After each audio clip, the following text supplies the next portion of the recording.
Après avoir admiré au maximum le col et la cime de la Bonnette, nous avons entrepris la descente pour rattraper le col de Raspaillon, situé à 2513 mètres, par cette route, la M 2205.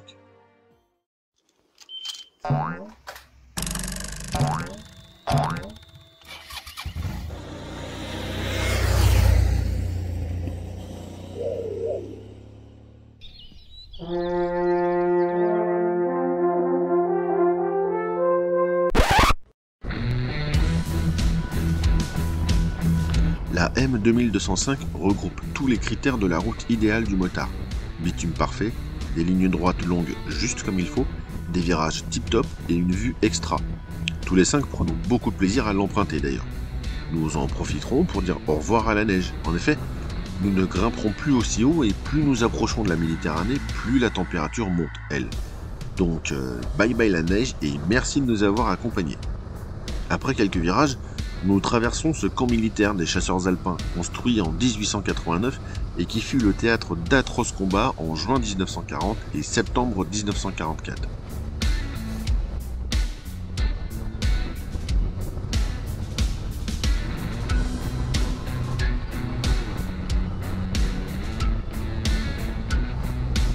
Cette route est vraiment agréable. Dans son architecture, on pourrait presque dire que c'est la Trosfagarasan des Alpes.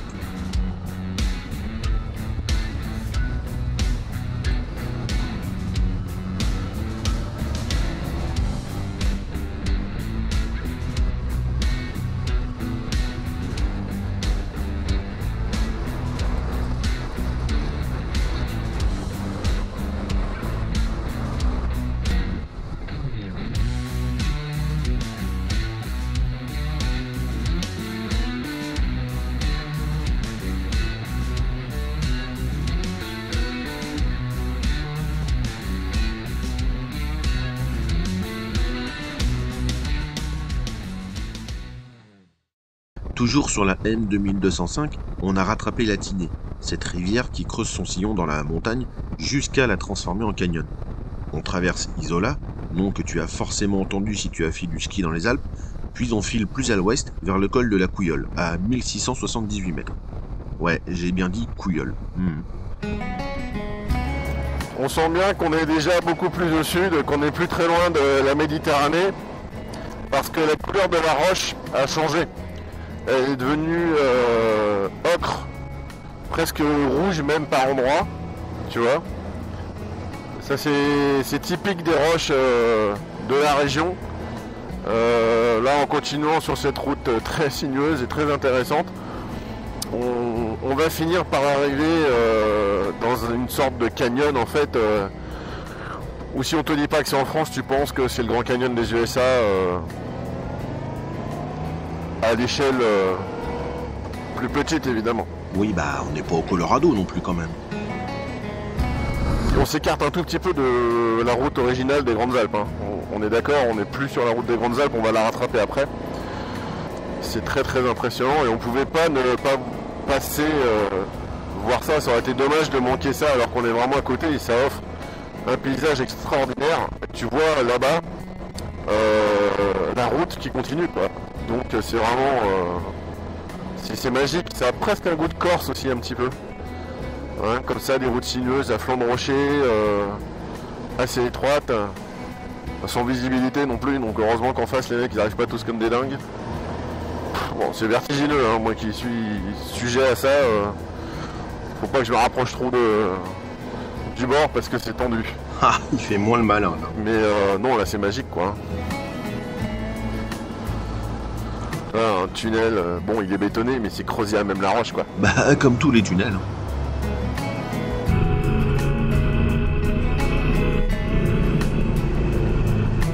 Heureusement, mes sentiments d'émerveillement l'emportent sur ma sensation de vertige. Ce qui fait que malgré que je sois pas bien là, je suis quand même très très content de voir ça et d'être ici quand même, évidemment. Ça c'est immanquable. En plus, regarde le temps qu'il fait.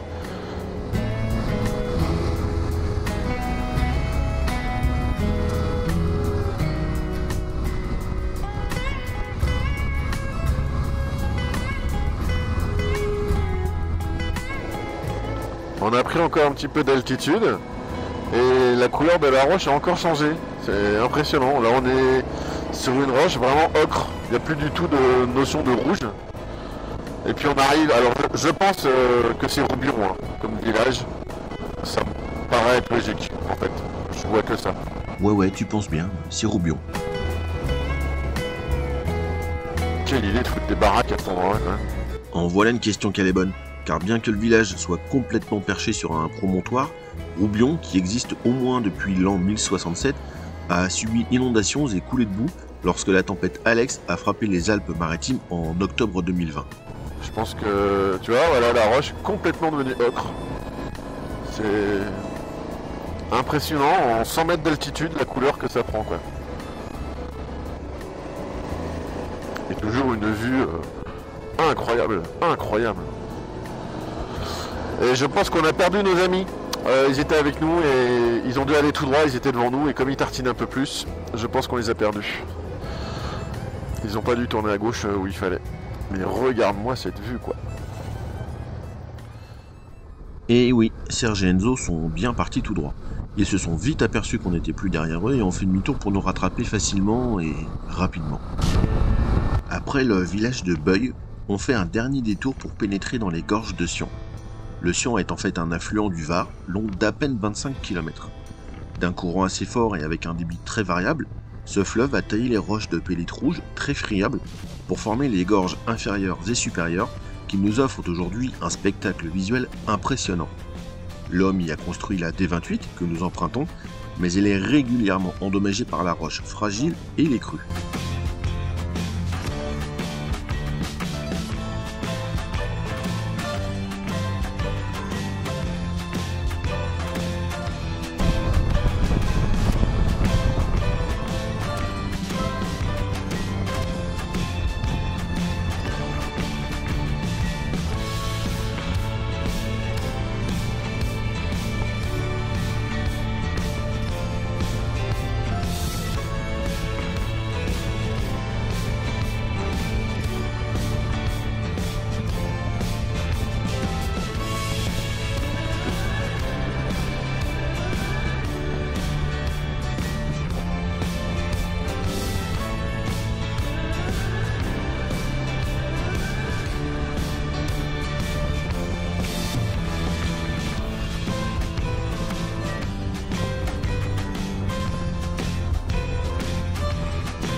Un vestige de guerre. Même là, hein, ils ont réussi à tailler la roche et à faire un bunker. Le cadre étant tellement beau et l'heure du midi étant déjà dépassée, c'est ici, caché derrière un des nombreux tunnels, sur les bords d'un tronçon emporté par le Sion, que nous pique-niquerons.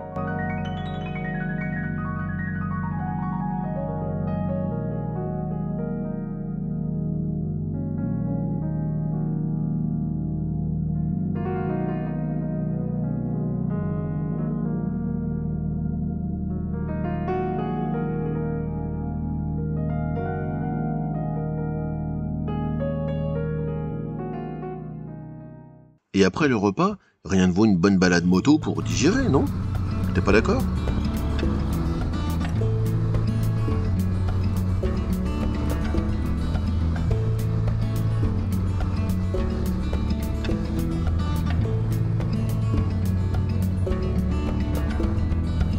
Quelques virages, quelques bons potes, une belle vue, moi je demande rien de plus, hein.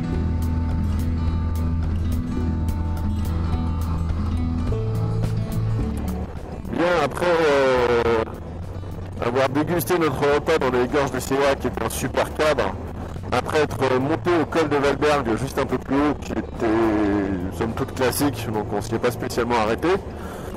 Là on redescend et on va sur Guillaume. Sur toi?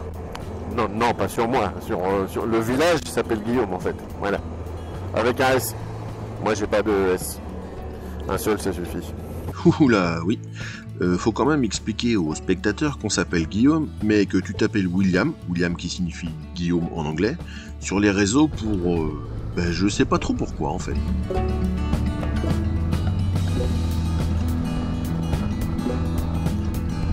En En attendant, en ce début d'après-midi, nous filons cap à l'ouest sur la D28, route qui serait vraiment parfaite si le revêtement n'était pas complètement foutu.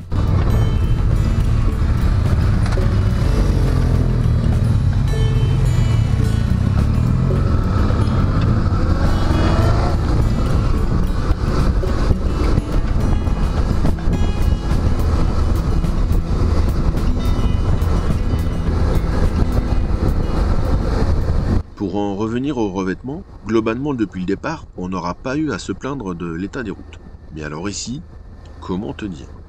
Le bitume est en fin de vie, rattrapé par des raccords au goudron aussi durs qu'une éponge mouillée, et qui s'enfoncent sous le poids des roues lorsqu'on a le malheur de rouler dessus. Le tout, copieusement arrosé de gravillon, bien sûr. J'en ai fait les frais un peu plus haut, et là, devant moi, c'est Enzo qui manque de nous faire une belle gamelle. Oh. Ah ouais, c'est une vraie saleté le truc, hein. Il en est quitte pour une belle frayeur, et tous les deux, on finira cette portion sur la voie de gauche, car il y avait plus de chances de se vautrer à cause du sol que de se faire un frontal avec un véhicule venant en sens inverse.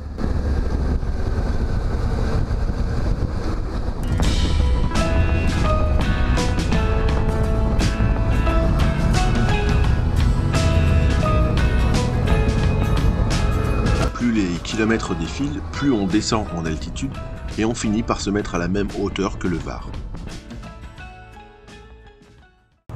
Voilà, on est arrivé à Guillaume là, donc normalement la route des Grandes Alpes va tout droit vers le col de Cailleul.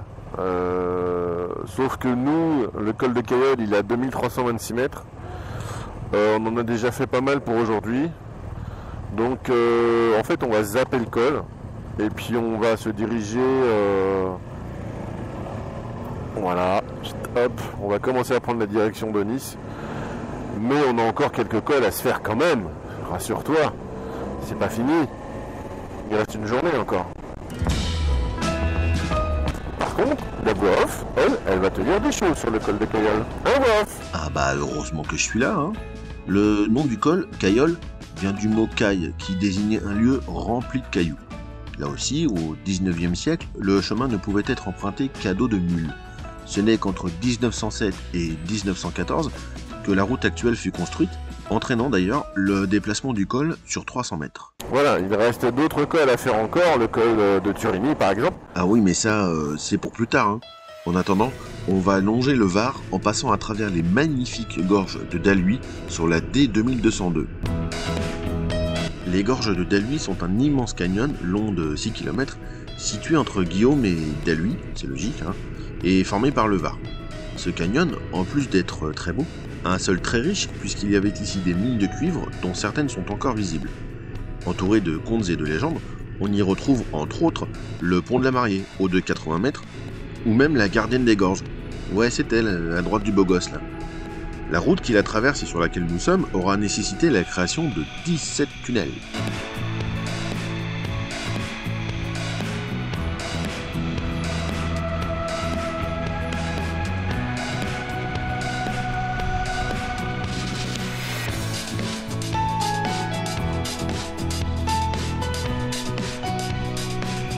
Cette départementale est un vrai terrain de jeu. Inutile d'atteindre des vitesses stratosphériques pour prendre un vrai plaisir. Avec 2 ou 4 roues, le plaisir est immédiat et permanent.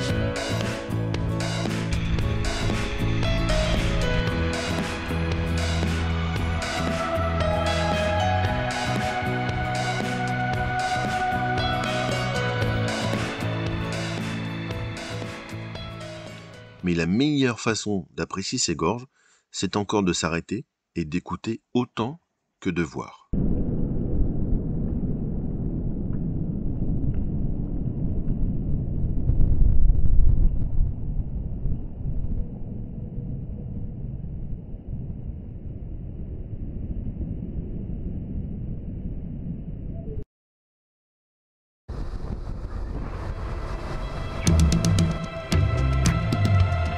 Nous allons finir notre parcours du jour en longeant le Var, qui a pris du débit et de l'amplitude. Un passage plat et roulant, donc plus rapide.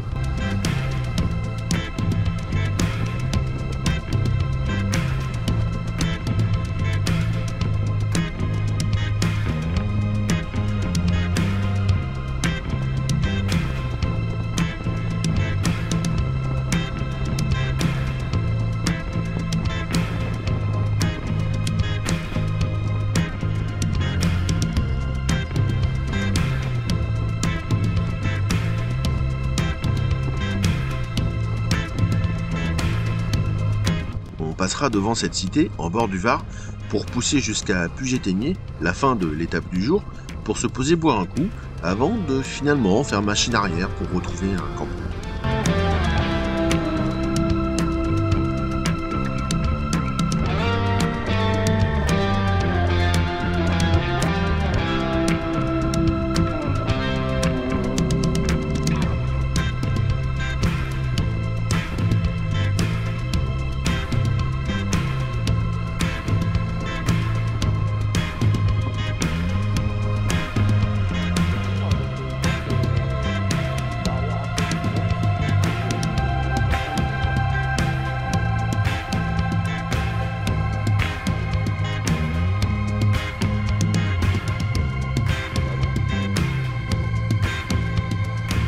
Ah oui, c'est aussi sympa dans l'autre sens, hein, finalement.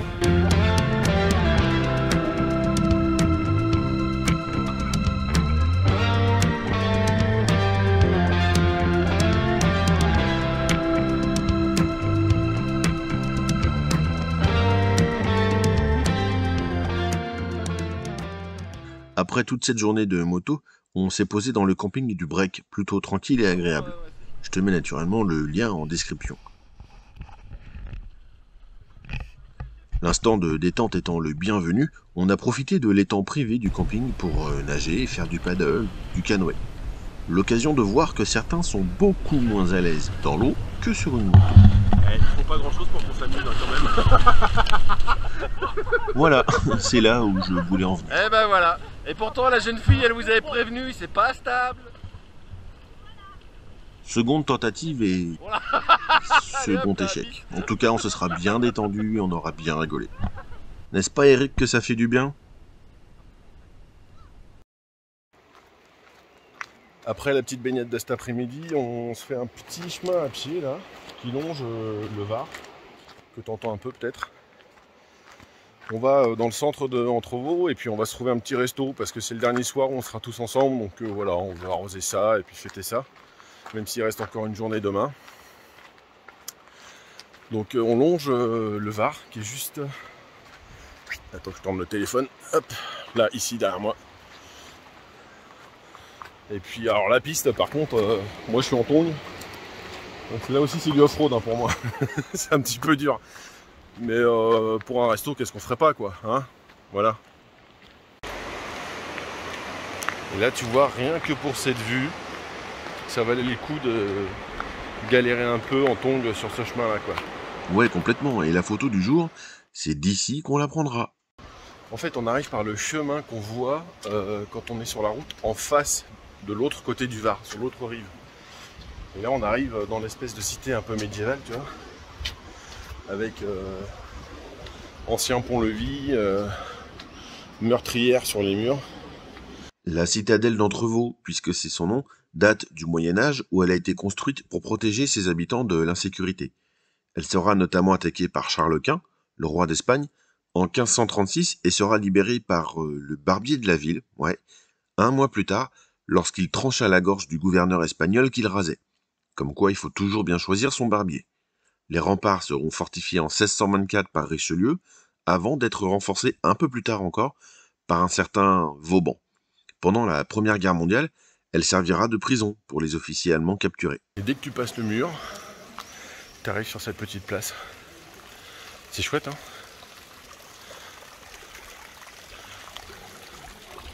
À l'intérieur, on y découvrira quelques places à l'accent très provençal, des ruelles étroites hors d'âge, avant d'être finalement attiré par les effluves d'un resto, lui aussi hors d'âge, mais très bon. Ah oui, là à ma tête, on voit que c'était très bon.